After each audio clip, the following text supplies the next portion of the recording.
Tell us what happened.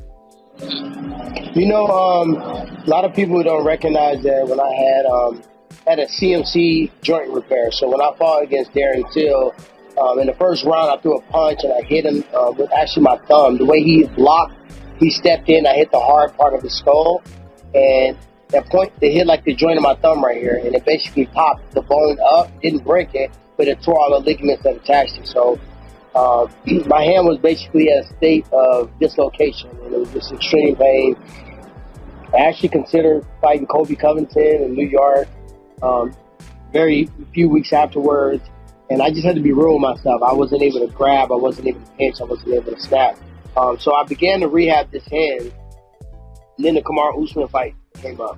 And one thing about me, and especially in this sport, there's been so many fights. I can't remember the last fight I didn't go into the fight with an injury. But once I signed on the dotted line, I commit to it. And win, lose, or draw, you know, you never hear about it. Like, I had a torn hamstring and growing when I fought Robbie the first time. My shoulder wasn't quite recovered from the Damian Maia fight when I fought against Darren Till. But these are things that I've masked and I've hid. And if I win, I win. If I lose. When I sign the dotted line, I commit to it. I got to the point in this camp where I started out training, and like I did with the Usman fight, I just kind of put it in the back burner. And I overly rely on adrenaline. There's been times where I've been within a fight. I threw a crazy kick against Kelvin Gastelum, broke my foot in the first strike of the fight. And adrenaline carried me throughout the way. I punched Darren Till, shattered my fucking hand, tore all kind of ligaments. And then I just went to go in the elbow instead of punching. And I knew that it would be better to win the fight than to lose the fight with that injury, because now it's going to be almost double jeopardy. So you can only do that so long in your career. And in my career, been fighting since 2005, this is the first time I've been committed to a fight, and I had to be real with myself. I was punching, throwing combinations, and Duke was holding the pad, and I was hitting it, and it was feeling kind of weird. And, you know how they do the countdown and stuff, they film it and stuff like that. So I'm trying to, give the fans what y'all want to see, but I can't really throw my hand like I want to throw it. Then I get into a light training session, like MMA sparring, and I go to throw overhand right, my thumb hits that area, and I defend the takedown, and I have to post and I have to plant my hand. And I felt the shift, and I felt it inflamed, and it got to the point where I was like, am I really going to be able to do this fight in June? Am I really going to be able to avoid properly rehabbing my hand once again and maybe further damaging it? And I just started thinking about me trying to zip up, trying to snap, trying to pick my darter up. And I said, I got to be real, And I try to do my best to tough it out, and also try to give the UFC's brass enough notice where if this is a situation where they need to refill the slot or get a different bout or get Robbie another opponent, that they would have enough time to do that. So I was trying to do a solid in that situation because, I know it's probably a pain in the ass for them to have to replace a main event, especially a fight, a rematch of two former champions. To try to put somebody in that slot would be hard. So that's kind of where I'm at.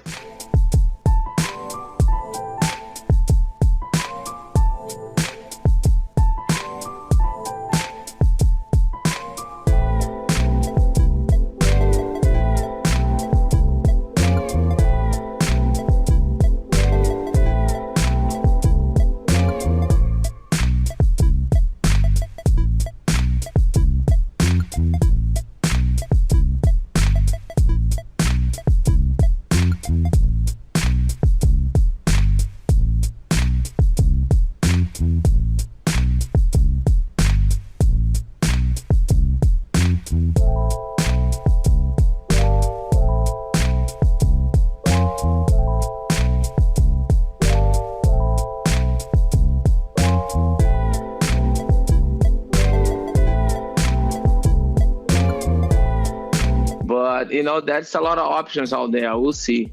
Well, speaking of options, earlier in the show, Leon Edwards, who's won 7 in a row, said that he would like to fight you in Abu Dhabi. Do you have any interest in this fight? Nah, man. We'll see what UFC. I have interest on that to be on that card. That would be good. I fought in Abu Dhabi, if I'm not, I think in 2012, 2010. I think I fought in Abu Dhabi. Was good energy, and that could be, but I think I have other people on my radar. Even Conor, he's still talking about my broken foot as I bruise my foot, and that show what kind of person he is, talking about like that, a fellow fighter get hurt before the fight and still making fun of it. That could happen with anybody on this game. But, I have other people on my radar. Yeah, minutes after your victory on Saturday, Conor was tweeting about you. I think he was responding to another journalist, Josh Gross, tweeting about, what might have been had that fight materialized between you and him back at UFC 196. And he said, you had I think he said a bruised toe, and then someone tried to correct him, and he was just kind of talking about it, which is what you just alluded to. Do you feel like that's his way of trying to maybe poke you to try to get this fight? Do you think he's interested in this fight, or is it just his way of stirring the pot? How do you take that? Yeah, I think we were scheduled to fight twice. One, I broke my foot. The other one, he got involved on the bus altercation in New York. But according to him, he was scheduled to fight for the interim belt, welterweight belt in Rio. So we'll see, man. I think that's a fight that everybody wants to see, and I think that if I did not broke my foot, that would be a total different career for Conor McGregor. His career would play out totally different. And he got lucky. He fought Diaz and he got finished by Diaz, but he was able to come back and win another fight. But I think if that fight happened, that would change his career. But of course, we'll see. Looking forward to the future, and that's something that interested me for sure. Yeah, I wrote a story today for ESPN.com about how there's 3 fighters who have been scheduled to fight Conor McGregor in his career, and the fight didn't materialize because of an injury. Cole Miller, Andy Ogle, and you. The other 2 are no longer in the UFC, and they were scheduled to fight him, early in his career. But you're still here, you're still fighting, you're still winning, and I feel like it would be a nice story if you got that opportunity to finally fight him a few years later. So I, for one, hope that they actually figure out a way to make it happen. Oh yeah, that's something that I would like, and I think a lot of fans would like to watch that one too, and especially for the whole, history behind that.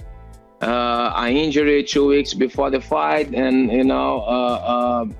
we supposed to fight for the interim welterweight champion, and things didn't work on his side, and we'll see. I'm open to it, and I hope things happen. Would you consider going back down to 155 for Conor? Ariel, I need that would be something that I would have to change my whole diet. That would be something that I would have to have a longer notice. We'll say 3-4 months notice, and okay. I would need to change things around. But that would be something. But the ideal would be a 165 or 170 pounds. That would be ideal for me.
you are a fighter or someone who wants to start training in MMA, listen up. My name is Phil DeRue. I am the head performance coach of American Top Team. I train some of the elite MMA athletes in the world, such as Dustin Poirier, King Mo the Wall, Frankie Edgar, Junior Dos Santos, Edson Barbosa, and Joanna Jędrzejczyk. Going to MMA gyms or hiring a personal trainer can get extremely expensive over time. So if you want to get in shape and train using the exact program of the top MMA fighters for an affordable one-time price, check out Fight Ready in the description below. Use code MMA Central to get 20% off your final purchase. I hope to see you on the inside.